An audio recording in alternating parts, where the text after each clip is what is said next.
Welcome back to Art a la Carte. So in this video, I'm going to go over some of the supplies that I use to create my pencil drawings. I have a lot of people asking me, what pencils do I use? What kind of paper do I use? What erasers do I use? Where do I get them? How much they cost? So here are just a couple of the pictures that I have done. Some of them you may recognize from previous videos. All of these pictures here were done with just really simple art supplies that you could find at any local store. So let me talk a little bit about those. So the first thing I want to talk about is my drawing mat. This isn't my paper that I use, but it's what I put my paper on.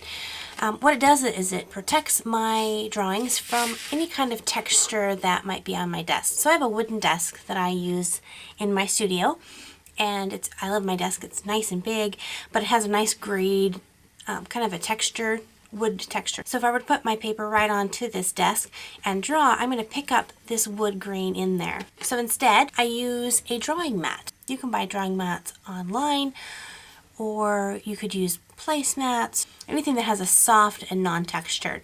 But what I find is something that's really inexpensive. I go to my local dollar store and I bought this really big piece of poster board, and I picked up black this time, and I just took it and I cut it in half because it's really big, and I folded it in half. So I have this piece of cutting board that's just a little bit bigger than my pieces. When I put my picture onto my drawing mat, then it protects it from any kind of texture that might be on the surface below it, giving it a really nice smooth texture. So you can go really expensive getting a really nice drawing mat or a drawing board, but I find poster board is cheap, inexpensive, and it works great for me. So that's what I use. So the next thing we're going to talk about is paper. What kind of paper do I use? Believe it or not, the paper that I use most of the time when I'm just sketching or doodling is just plain old printer computer paper. 500 sheets for a couple of dollars, and it's a great way for having paper just to practice on. The next kind of paper you can get is just a regular kind of drawing tablet. Here's a drawing tablet I have from Strathmore's, and it has some just nice sheets in here ready to draw on. I like this paper because it has a good texture to it, but it's not super bumpy. So it's nice quality. Oh, there's some sketches. I was doing some pretty dresses in here. Who knew? I have several other tablets that have slightly different textures on their paper. So like this one by Mead, when I open it up, the paper's a little bit different texture, different weight. So really open your tablets up, feel them, and kind of see if that's the texture, because different texture on your paper will do different things with your pencils. So you kind of want to just experiment. And again, this one probably cost me, I think, was about $4 for this tablet here. The last kind of paper that I use for pencil sketching is a Bristol, and several different companies make this kind of paper.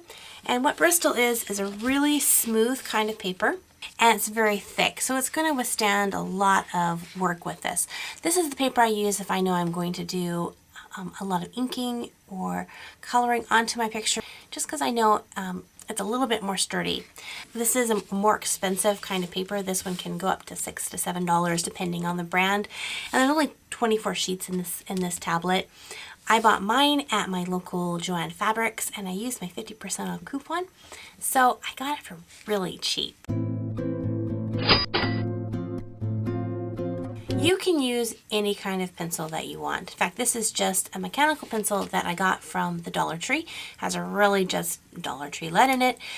And I say if you are wanting to draw and you don't really care, anything that you can get that makes them work, use it. So this is my blue art pencil. It is a 2B, I think its brand is a Stettler.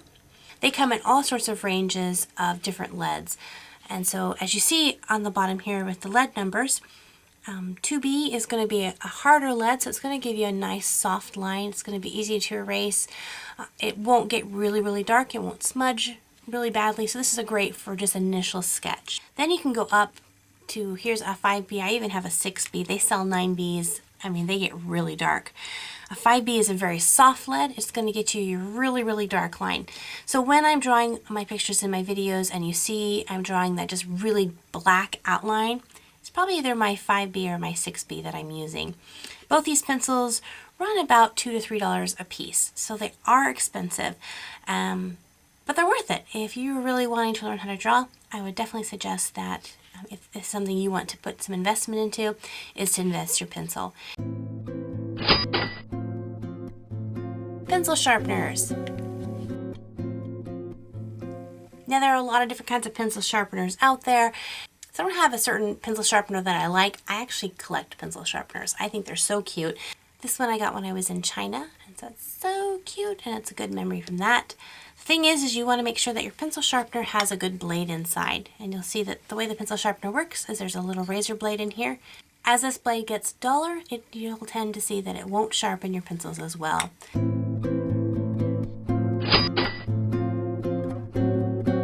If you're using one of these pencils, which is great, you'll notice that it doesn't come with an eraser. So you'll either have to get a pencil that does have an eraser and use it as an eraser, or buy a separate eraser. I find that small handheld erasers work the best for me. So here's just a regular white eraser that I use. This is great for covering great distances. It works great. I love it. I've had this one for quite a long time, and as you can see, there's still a lot of eraser left. And then I also use this, which is called a gummy eraser or a kneaded eraser. And this one's great because it's very gentle on your paper. Instead of erasing where a rubbing eraser is where you erase by rubbing and it picks up the lead, this gummy or kneaded eraser simply attaches itself to the lead and pulls it up.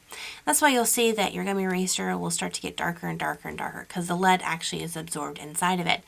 But you can actually use it for a long time. Even when it's almost black, you can still use it. When you first get your gummy eraser, it's going to be really hard. It's not going to be very easy to work with. So you have to knead it, which is something that I like to do because it kind of gets this, it's like a little stress ball for an artist. So you just work with it, get it warmed up. You'll find that it will stretch and bend and roll just however the way you want it. The nice thing also about this is you can really shape it to be whatever shape you need your eraser. So if you need a really fine point to your eraser, you can actually mold that into that so that you can erase just really nicely. I also use my erasers in my art. I'll lay down some lead and I'll use this actually to pull up lead, and it will help me to make my shines and highlights. A real quick tip on gummy erasers, its worst enemy is hair. So you want to make sure that if you have pets or if you yourself have hair, that you keep your hair away, keep hair and dust away from this.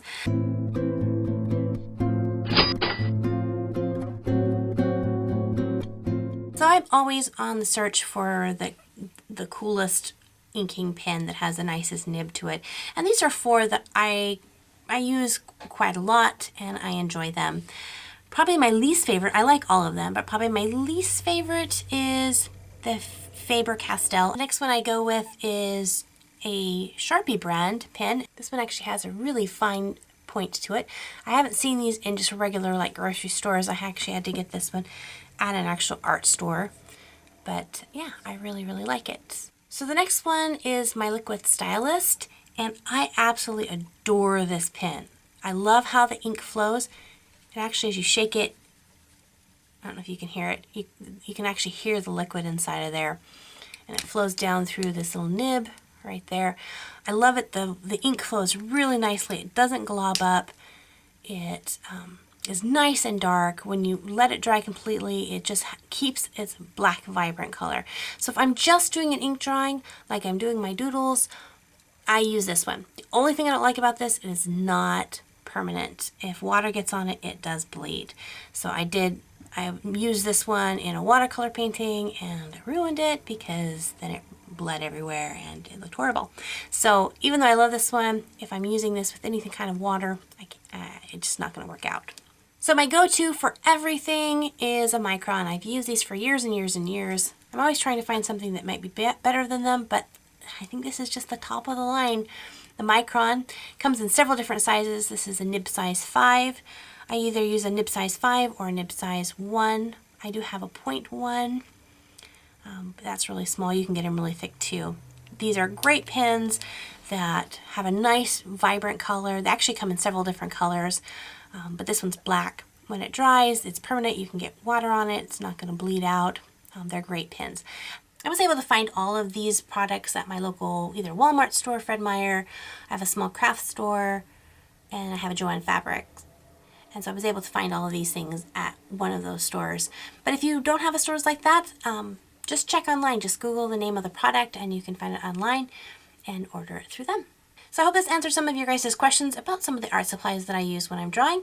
If you have any other questions, leave them in the comment box below, and I will do a follow-up video on some other supplies that you have questions about. If you're brand new to my channel, please subscribe so you don't miss out on any future videos. Thanks again, guys, for drawing with me, and until our next video, God bless you guys, keep drawing, and we'll see you next time. Bye-bye. In here. Oh, I guess I do use it, because look, it's guts. It's pencil sharpener guts, and I'm got crud all over them. The inhumanity of it all.